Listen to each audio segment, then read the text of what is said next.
আজকে আমি তৈরি করেছি খুবই মজাদার একটি সবজি ভাজি। বিভিন্ন ধরনের কালারফুল সবজি নিয়েই আজকে আমি ভাজিটি তৈরি করেছি। আর এই ভাজিটি আপনারা সকালে রুটি, পরোটা কিংবা ভাতের সাথে ইজিলি সার্ভ করতে পারবেন। তাহলে দেখে নিচ্ছি খুবই স্বাস্থ্যকর এই ভাজি তৈরিতে আমি কি কি সবজি নিয়েছি। এখানে নিয়েছি আমি বিভিন্ন ধরনের কালারফুল সবজি। এর মধ্যে আছে এখানে বরবটি। বরবটিগুলোকে আমি এরকম টুকরো টুকরো করে কেটে নিয়েছি। সেই সাথে গাজর, কিছু পটল, কিছু নিয়েছি পেঁপে, কিছু মিষ্টি কুমড়া এবং কিছু আলু। সব সবজিগুলোকেই আমি চেষ্টা করেছি প্রায় একই সাইজ করে, অর্থাৎ সব সবজিগুলোই আমি প্রায় কিউব সাইজ করেই কেটে নিয়েছি। এতে সবজিগুলোকে দেখতে খুবই সুন্দর লাগে। আর সেই সাথে এখানে নিয়েছি 2টি কুচনো পেঁয়াজ। পেঁয়াজটাকেও আমি সবজির মতো করেই ডাইস করেই কেটে নিয়েছি। আর আমি এখানে বাজারে যে সবজি এখন অ্যাভেলেবেল আছে সেই সবজি দিয়ে এই ভাজিটি তৈরি করেছি। আপনারা চাইলে এর থেকে 2-1টা কমিয়ে বা বাড়িয়েও এই সবজিটা তৈরি করে নিতে পারেন। আর এই সব সবজিগুলোকে কিন্তু আমি ধুয়ে এরপরে কেটে নিয়েছিলাম। চলে যাচ্ছি সরাসরি ভাজি তৈরি করে নিতে। রান্নার কড়াইতে গরম করে নিচ্ছি 4 টেবিল চামচ পরিমাণ তেল। তেলটা গরম হয়ে গেলে এখানে দিয়ে দিচ্ছি কুচনো পেঁয়াজ। পেঁয়াজটাকে তেলের সাথে নেড়েচেড়ে মিশিয়ে নিচ্ছি। আর এই পেঁয়াজটাকে আমি ভেজে নিব হালকা ট্রান্সপারেন্ট কালার করে। এই সবজিটা খুবই ইজি, আপনারা প্রতিদিনই ঘরে এটা তৈরি করে নিতে পারেন। আর এখানে আমি ঝামেলা এড়াতে কোনো আদা রসুন বাটাও ইউজ করিনি, শুধুমাত্র পেঁয়াজ, কাঁচামরিচ এবং হলুদ লবণ দিয়েই এই সবজিটা তৈরি করে নিব। পেঁয়াজটা হালকা ট্রান্সপারেন্ট কালার হয়ে আসলে এখানে দিয়ে দিচ্ছি ধুয়ে রাখা সব সবজি। আর এখানে কোনোটা আগে পড়ে না, আমি সব সবজিগুলোকে একবারেই দিয়ে দিচ্ছি।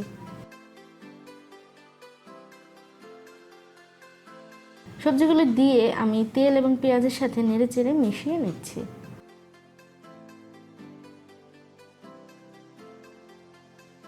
মেশানো হয়ে গেলে এখানে দিয়ে দিচ্ছি পরিমাণ মতো, অর্থাৎ 1 চা চামচের মতো লবণ, সেই সাথে আধা চা চামচের মতো হলুদের গুঁড়ো। লবণ এবং হলুদের সাথে সবজিগুলোকে মিশিয়ে নিচ্ছি। এখানে চুলার আঁচটা আমি প্রথমে হাইতেই রেখে নিয়েছি, কারণ সবজি থেকে একটু হলেও পানি ছাড়বে। এই পানিটাকে হাই ফ্লেমে আমি আগে শুকিয়ে নিব। আর এজন্য সবজিটাকে আমি চুলার আঁচটা হাইতে রেখে 5 থেকে 7 মিনিট ধরে জাল দিয়ে নিয়েছি। আর এখানে আমি হলুদটা একদমই কম দিয়েছি, কারণ হলুদ কম দিলে সবজির কালারটা অনেক সুন্দর আসে। কিছুক্ষণ পরে দেখা যাচ্ছে পানিটা শুকিয়ে একদমই ড্রাই হয়ে গিয়েছে, তাই এটাকে আমি ঢেকে দিচ্ছি চুলার আঁচটা লো থেকে মিডিয়ামে রেখে 10 মিনিটের জন্য। ফিরে আসলাম প্রায় 10 মিনিট পরে। ঢাকনা উঠিয়ে নিচ্ছি। সবজিটাকে একবার নেড়েচেড়ে মিশিয়ে নিচ্ছি।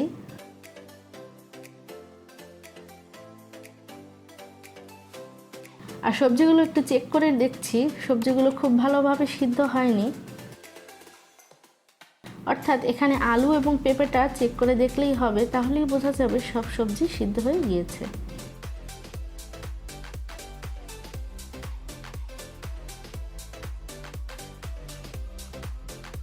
এবারে এতে দিয়ে দিচ্ছি কয়েকটি কেটে নেওয়া কাঁচামরিচ। ঝালটা অবশ্যই আপনাদের পছন্দ মতো দিবেন। কাঁচামরিচটা দিয়ে আমি সবজির সাথে মিশিয়ে নিচ্ছি। এরপরে এটাকে আবারও ঢেকে দিচ্ছি 5 মিনিটের জন্য, যাতে সবজিগুলো খুব ভালোভাবে সিদ্ধ হয় এবং একটু ভাজা ভাজাও হয়ে আসে। ফিরে আসলাম প্রায় 5 মিনিট পরে। ঢাকনা উঠিয়ে নিচ্ছি। সবজিগুলোকে আবারও খুব ভালোভাবে নেড়ে মিশিয়ে নিচ্ছি এবং চেক করে দেখছি পেঁপে, আলু এবং সেই সাথে অন্যান্য সবজিও খুব ভালোভাবে সিদ্ধ হয়ে গিয়েছে। আর এই পর্যায়ে লবণটাও আমি চেখে নিয়েছিলাম, এটাও পারফেক্ট আছে।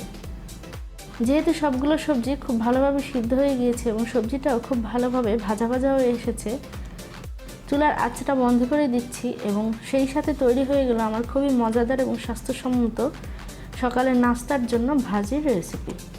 এটা আপনারা শুধু রুটি, পরোটা না, পোলাও কিংবা ভাতের সাথেও ইজিলি সার্ভ করতে পারেন। খুবই সহজ এবং খুবই কম সময়ে আমি এই ভাজিটি তৈরি করে নিয়েছি। আশা করছি আজকের ভিডিওটি আপনাদের কাছেও অনেক ভালো লেগেছে। সকালের নাস্তার জন্য আরও অনেক ভ্যারাইটিস ধরনের হেলদি ভাজির রেসিপি আমার চ্যানেলে দেয়া আছে, যেগুলোর লিঙ্ক এন্ড স্ক্রিন এবং ডিসক্রিপশন বক্সে দেওয়া থাকবে। চলে আসবো আবারও কোনো নতুন রেসিপি নিয়ে। ভালো থাকুন, সুস্থ থাকুন।